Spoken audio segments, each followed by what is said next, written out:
Have you ever felt frustrated, overwhelmed, or stuck wasting time in admin instead of growing, leveraging, and scaling your business? Then this podcast is for you. Welcome to Delegate to Elevate, the podcast that's all about handing off what you don't need to do so you can focus on what you do best. So here's your host, Bonnie Schutz.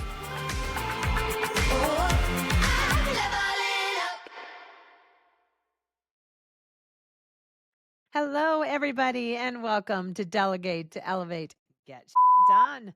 I'm your host, Bonnie Schutz. Thank you for joining us again today. I have a guest with us today who just speaks to my core in this part of my life. Please meet Lisa Boate. Am I saying your last name correctly? You sure are. Because it has Just an E, it kind of throws me off. Yeah, I know, but it is just straight up boat. Perfect. Okay. All right. Lisa Boate is on a mission to make menopause a conversation everyone can have. As the founder of Liberated Menopause Consulting and Coaching and host of the podcast Transforming 45, she helps women reclaim their energy, confidence, and careers and teaches workplaces how to support them. Yay. A former educator turned menopause advocate, Lisa blends real talk, humor, and strategy to help women thrive through midlife and beyond. You are my person. Well, I'm so glad. Thank you for being here or having me on your show today. I appreciate Thank it. you for being here. Yeah, and I was just on her show, so that's why that might have came out. Yeah, when you're I know when you're a podcast host, sometimes the things that you always say slide out because you're like, oh no, I'm the guest today. That is quite all right, and we go very ad lib here, and it speaks so much to the menopausal brain that I have. Anyway, I am post-menopause, and she and I talked about this on her show, and we can talk about all things menopause and delegation, all wrapped in one. So, but first, I'd like her to tell us a little bit more about her background, where she came from, and how she got to be someone that consults and coaches people in this era of our lives. Yeah, it's a bit of a wild ride. If you had said to me even like 5 years ago, Lisa, you're going to resign from teaching and you're going to be a menopause consultant, I would have been like, I don't, whose life are you talking about? Right. Right. And that's exactly what happened.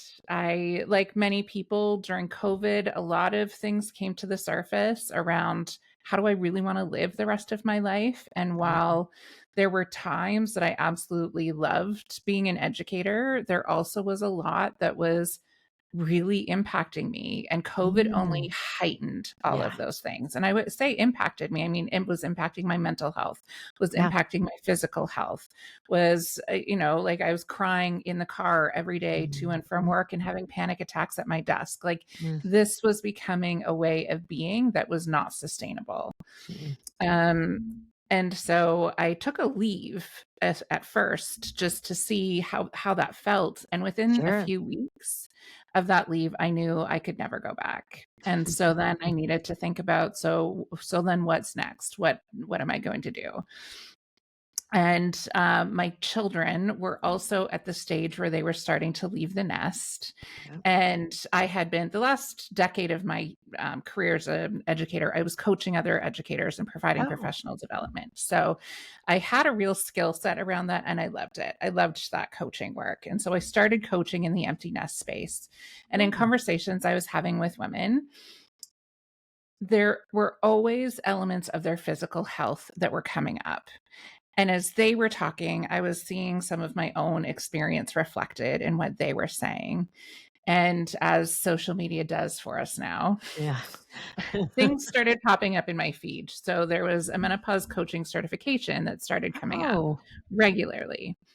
And so I looked into it, and with my educator lens also was like, how well researched is this? What's the quality? What's the structure? Like all of those things. And it met all of my criteria. And so I took the course, and I was completely overwhelmed by everything we do not know about our own bodies Mm. and what happens at this stage of life. And so as I was taking this course, I was still had some clients in the empty nest. And so I was absolutely hearing a perimenopause, menopause, sometimes postmenopause story coming up. And I also started to realize all the ways that perimenopause was playing a role in what my experience was in the workplace in the last Okay. couple of years. Right. It would not have changed my decision. There were lots of factors around why I left teaching. Sure. And it would have been really nice to have been able to make a fully informed choice, knowing all of the ways that perimenopause was playing out in all Mm. of the experiences that I was having, right? Like Mm. Wow. the amount of energy it took me to get out the door in the morning and do my morning routine. You know, I'd get to my desk and feel like I'd already worked a whole day in terms of energy. Just Feel it. rage also, right? Like Yeah. things that would have been an irritation before would just send me into like a rage that I couldn't reel back, right? Like Mm. it would be other people wouldn't necessarily have known that I was raging, but it was like a fire inside of me all the Mm. time. And I just started recognizing all of the ways that that was making everything in my world harder. Yeah. And then at the intersection of when I also completed my menopause coaching certification, I'm Canadian, Okay. and the Menopause Foundation of Canada released a report, and there is now very similar data in the US. Your scale just is larger. But that 1 in 10 women are leaving the workforce because of unsupported menopause and perimenopause symptoms, which is like What a a shame. significant number in and of Yeah. itself. Yes, what a shame. Exactly. Mhm. And it costs the Canadian economy $3.5 billion a year. That's crazy. Yeah. Yeah. So this is a space that needs narrative, which is why I started my podcast for people to talk about Yes. their experiences. And it needs people with real skill who have good research backed information to be able to support women and support organizations to Yeah. keep these humans who are incredibly skilled and that organizations and companies have invested in, Yeah. right?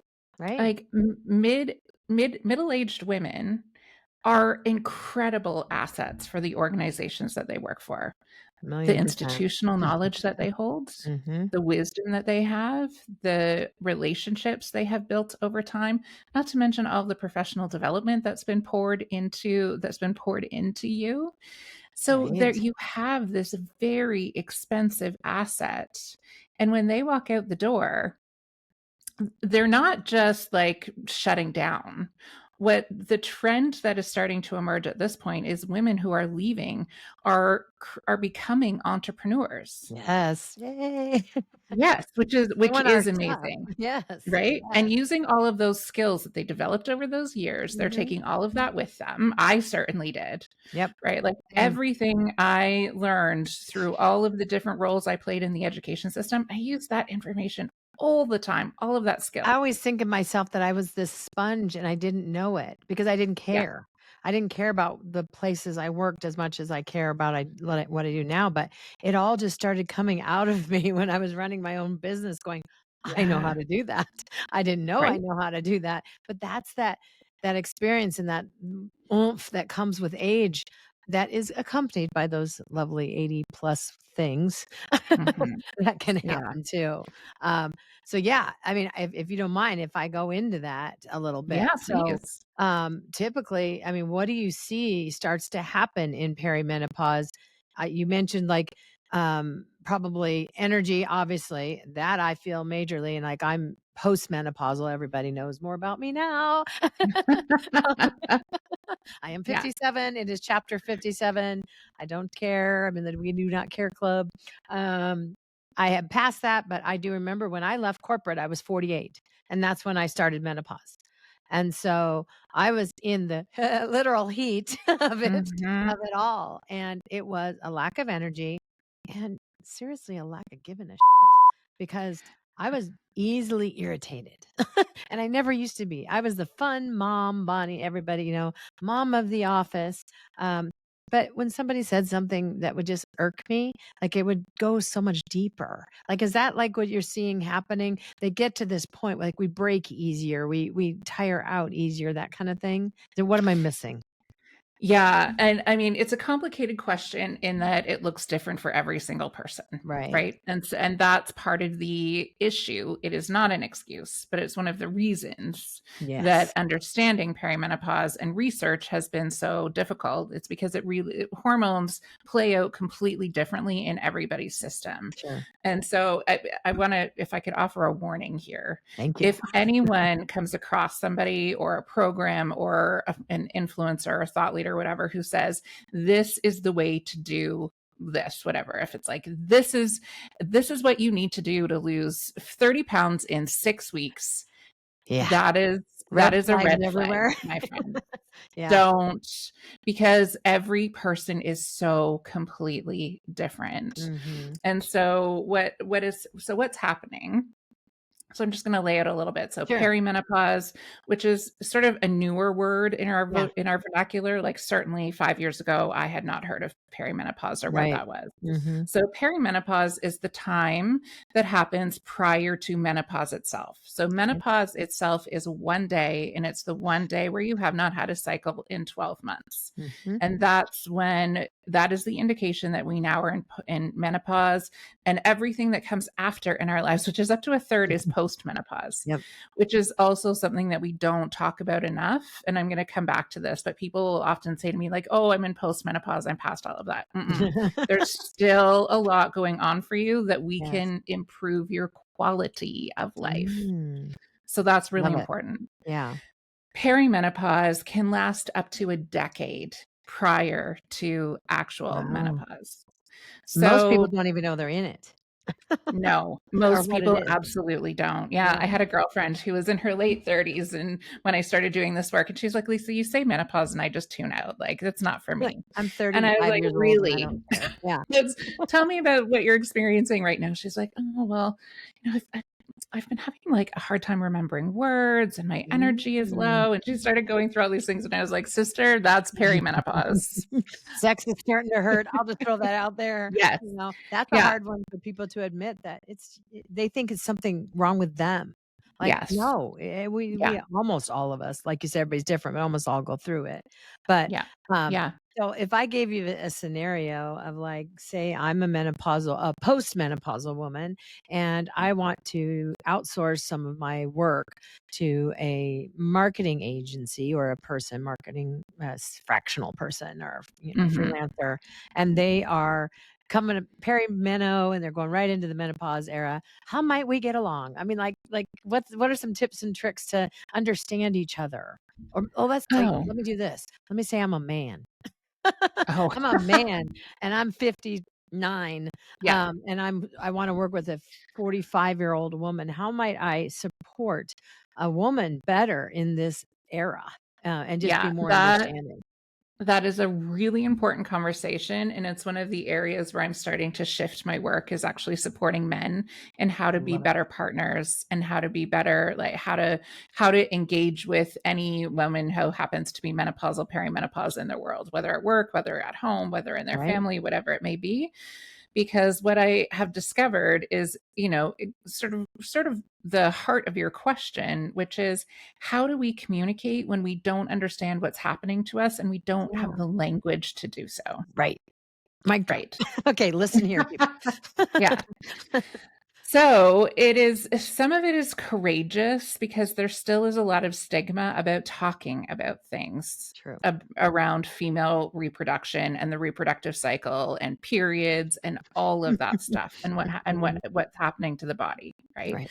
So that's why I work with organizations to help them in the policy department, because when that is policy, then you don't have to do the advocacy for yourself on top of the experience that you're having.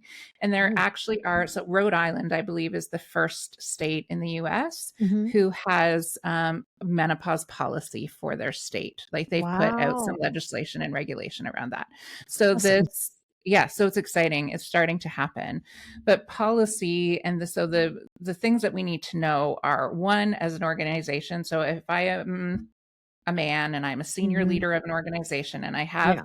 some workers who I used to be able to expect A from them, and I'm not getting that anymore, Right. then what we need to know is, what is this person experiencing? So if it's things like brain fog and word recall and lack of energy, and sometimes it even manifests like ADHD in women at this Mhm. stage, because Ooh, they don't have the same kind of like ability to organize thoughts and organize time and do all of those things. right. And so when we start seeing this happen, instead of like, I had a woman say to me, my boss said to me, like, if I don't see an improvement, then I'm going to have to let you go. Oh my Right. gosh. Yeah. So Oh, that is, I'm feeling this. yeah. Yes. And that only ends up putting more pressure on us, which is even more difficult for our brain to work through, and often makes it worse. Yeah. So I can instead, see we say, that. okay, so what are the things that you are experiencing more of? And if Mhm. it's, let's go brain fog and word recall, because those are two Right. things that impact the workplace a lot. Then Definitely. it's all right. Let's talk about one. Do you need some more support? Mm. So perhaps there is a colleague who now you like are collaborating with, who can support you when you have those moments of like, I just don't know what I'm supposed to do right now, I or what can't I'm find supposed that to word in the say. Rolodex. What is that word? Yeah, it's gone. Or they can take like, instead of feeling like we have to do everything ourselves all the time, as we often do, then there's literally a set partnership of, hey, like last night I had a terrible sleep. My night sweats is one of the things that some people sometimes Yeah. experience, which can be hugely disruptive to sleep. I had a really bad sleep last night. I had night sweats. Oh, It's going to look like this in me today. So this is the conversation I'm having with my colleague. If you notice these things, here's where you can help me.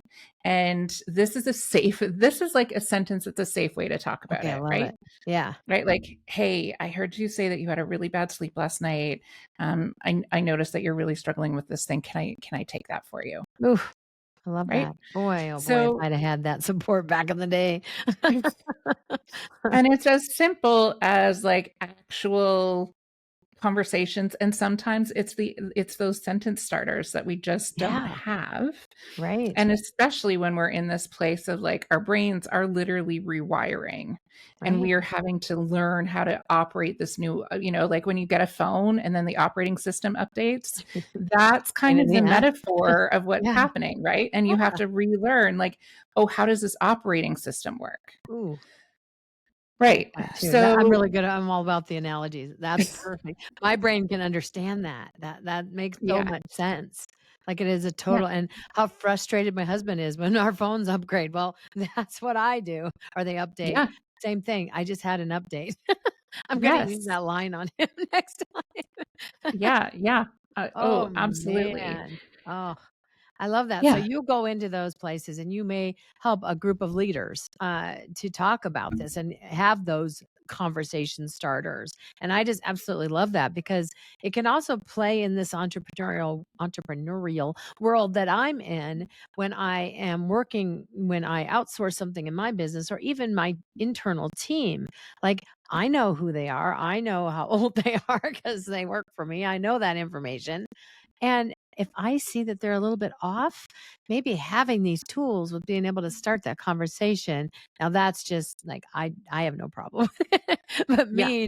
as an example, as a person that's an entrepreneur, when I have that would be so helpful because I want to keep working with people that are where I'm at because they Mhm. get me and then in turn we'll get each other and then me having the tools to make it feel like a safe zone. I That's the bomb. And Yeah. it's not even Yeah. an F bomb, it's just a bomb. Just a pom-pom. Yeah. I might be Eh, saying those F bombs because 'cause I'm in one of those moods, but yes. Yeah, and that is for real as well, and it's really helpful, right? Like, imagine doing that at the it's a office. good way to literally let that go. That's a good thing to Um, work from home. Yeah, right. But that professional learning piece is so important. So if you are an entrepreneur who has a team, Mhm. bringing in somebody who Ooh, like me, who yes. does this work, right? Who helps create those spaces where we can have these conversations and come away with some actual tangible tools for how to Yeah. make our communication better and how to make this working space more compassionate and Yeah, empathetic. for Right. sure. And those are, at the end of the day, yes, they are supportive of women who are going through menopause and perimenopause, and they are communication tools that just make a better workplace, Yes. period. And communication is key, as we know. And Yeah. in our remote world, we say over communication is the master key Right. in Yeah. this world. Oh, that's great. Oh my gosh. Like I'm taking all this in because it's so important for both sides. I see it in the corporate world that would have been so helpful for me to have been able to feel comfortable going to my HR department and saying, listen, my boss doesn't know what I'm going through, but here's what's happening. And can you help intervene and help him understand that I usually am Bonnie on the spot. But today, not so much. I had 4 hours of sleep because of night sweats or Mhm. depression or headaches or whatever. There's so many things, and the things you could go in and teach the HR departments. Ah, so many Mhm. things. Oh boy. Yeah. No, I'm so glad I met you. Well, I feel the same way about Oh, you. thank you. And it's just important to me to convey to everybody. And the being that the show is about delegation, so Yeah. in this situation, delegate your mind, open your mind, in other words, to the fact that somebody could be struggling, and women in particular in the perimenopause, menopause, and post, we are all over the place, and keep that in mind. So if you're Mhm. younger or you're older or you're an opposite sex, it it it happens to us, and you know it's a thing. We're not Yeah. making it up. No, we're not. And the interesting way I see it play out in women who are entrepreneurs is Yeah. that we have, especially for solopreneurs, right? Mhm, Who, like mhm. we have run the show. I can speak from this Same. myself. I So, feel you. right? Like Mhm. I do everything. I don't have a staff. I'm also like I'm new-ish, right? Like I'm Yeah. almost about to hit 2 years, but that's Congrats, still though. pretty, thanks. But It's that's pretty still pretty awesome like, for a perimenopausal brain to do all that on her own. I love it. well, yeah, sometimes I wish I had the budget to not have to do it on my Well, own, yeah. and But you delegate. here's I mean, you're delegating delegating is a part of your day to me. There you go. That's how yes. I abstractly use the word delegate in this podcast, because Yeah, sometimes it's not the literal, and sometimes it's the just getting the mindset when you're fighting with menopause. Like I can add that extra layer, getting the mindset absolutely. to get beyond the money rejig in your head. Like, okay, I got to Mhm. pay for this person. I got to pay me. I got to buy this software. Can I do this? And then Yeah. another thing in menopause, right? You overthink. Mhm. And so I'm giving you some tips. Yeah. Not that I'm selling you anything, but No, yeah, when you think you're at that point and you want to start to delegate, remember yourself, because you know what you know about menopause, but also open your mind to the power of delegation. And it is completely freeing. And it has helped me on days that I was having a full on menopausal crazy day, to yeah, be able to step away knowing that my team or my support person could do what I had to do for me that day. Um, yeah, or to be able to take a month sabbatical and right? let my team run the show, and feel comfortable about it, which helps the menopausal brain even more. For Because sure. if you didn't have that comfort that you're being supported and the show is being held down, imagine the menopausal brain and its overthinking and not being able to enjoy that trip because all you're thinking about is what's going on back at home. Yeah. No, I want to go have fun. Fun and enjoy. And this can be one of the gifts of menopause, Okay, right? I Is like that that. when you allow it to be, it can be a time of great liberation. Mm. When you are able to say to yourself, "Sister, you have worked your ass off for Yes. decades. You deserve to do something you love, but also trust the people around you to take some of that. You don't have to do this all on your own anymore, Mm. right? You have You have done that part. You have Yes. done all of that work. And now is your time to create your queendom where you're like, I love your this is queen to what put I'm that crown on and tilt it a little bit and have some fun. yeah, like this is what I want to do. This is what I don't want to do. Yeah. And, while you were thinking, I was also thinking about, and if we don't have the budget to do so, find yourself a community of women where you can trade, Yes. right? Barter. Because absolutely, there are Yeah. so many of us. Like I think I said this earlier in the interview. Mhm.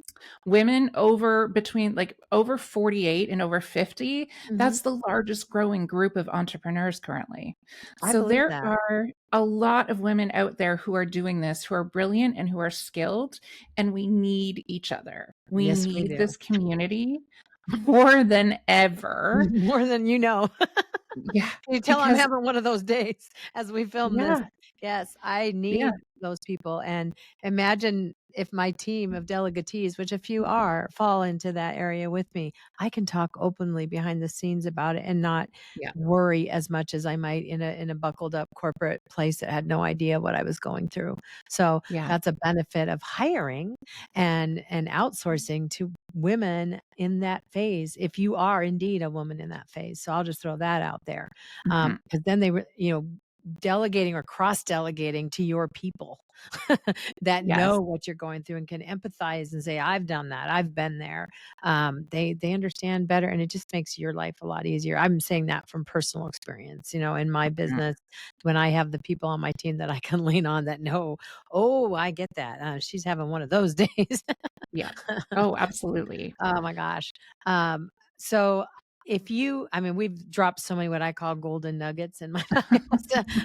And this is definitely a passion of mine too. It's nothing that I am on the advisory council of Second Act Women here in the States. They are international. They have mainly a following, they're a membership following in the Denver, Colorado area. But boy, oh boy, when I jumped on their advisory board, dug my claws into their mission, met you, I'm meeting so many great people that advocate for us. Thank you, thank you. Because it was scary, and I mean, getting on the tail end, hopefully 10 years in, um, I'm hopefully that I can start supporting the ones that are a little bit younger than me who are going through it, and Yes. be right there. So, um, where I was going with that was when I did my pseudo ADHD thing and bounced around a bit there. Where I was going is that, if we drop some nuggets, I usually ask people to give a couple takeaways, but I think we've already laid them out there. The takeaways is find your people, and in this episode in particular, menopausal women are the bomb, as we've Mhm. identified, and because we support each other so well, and we are like the entrepreneurs that are just killing it right now. We are out there and we're doing our thing because we are leaving the corporate jobs or the educational jobs Mhm. and et cetera, because they don't support women in our phase of life enough. Enough. Not that they don't Yes. fully support us, but they don't support us enough and to let us have our moments and let us have our mental health days and whatnots that we need. Yeah. Yes. So I'll leave it that. Unless if you want to leave one final word of wisdom, we'll call it, instead of a golden nugget, because there's plenty of those to talk about already. What might you leave with the audience today, and thinking about delegation and mindset and the menopausal brain? Yeah. So my final statement is this: pay attention to your body. All the symptoms that you're experiencing, position them as messages from your body. So if it is, heart palpitations, that is your cardiovascular system talking to you. If it is neurological symptoms that you're experiencing, especially when we're thinking about delegation and that sort of thing, if you're having neurological symptoms like changes in memory, and like we talked about before, like brain fog or word Yeah, recall or anxiety. anxiety, Mhm. mental health, those are all messages from your brain saying, hey, we need a little bit more support. So, Mm. where can you look to the people around you to ask for help, right? Usually, the people around us actually want to support us, they just don't know how. And so sometimes it takes us being able to stand in our power, even though it feels incredibly vulnerable and doesn't feel like I'm standing in my power if I ask for I'm very help. powerful. Yeah. Yeah. It's like we've sort of framed that as the opposite way, right? That if I have to ask for help, then that's an indication that I can't do everything on my own. Blah, blah, blah. Yeah. We both said Yeah. that together. Yeah, that's the mindset that we really need to shift. That asking for help is actually me standing in my power, listening to and believing my body and giving it what it needs to be able to move through this time with grace and with accepting the gifts that come with all of the challenges. Yes, I love that. Accept those gifts. They are gifts, and it's a hard mind jig, but they are gifts. We've lived some life. We've worked some work. We've Yeah, we have. supported some people. And we are on our second act, third act, whatever it is, and we don't end. Well, we do eventually, but we don't we don't expire in the near term, hopefully. Yes. But I just want to say thank you so much for allowing me to be on your podcast and for you to return the favor and be on mine, because I think both subjects are so important. And I love how they tie in together and kind of connect my passions for supporting each other just in general. And then for women in the menopausal era, I like to say era, because it's kind of a long term. I could say pre, during, post, but era just is one little short word. Maybe I'll have to come up with a little acronym the ERA stands for. Erratic, raging, anxiety. I don't know. I'll have to ask some Chat GPT how to come up with some good ones. I'll send them to you. That sounds Our great. era.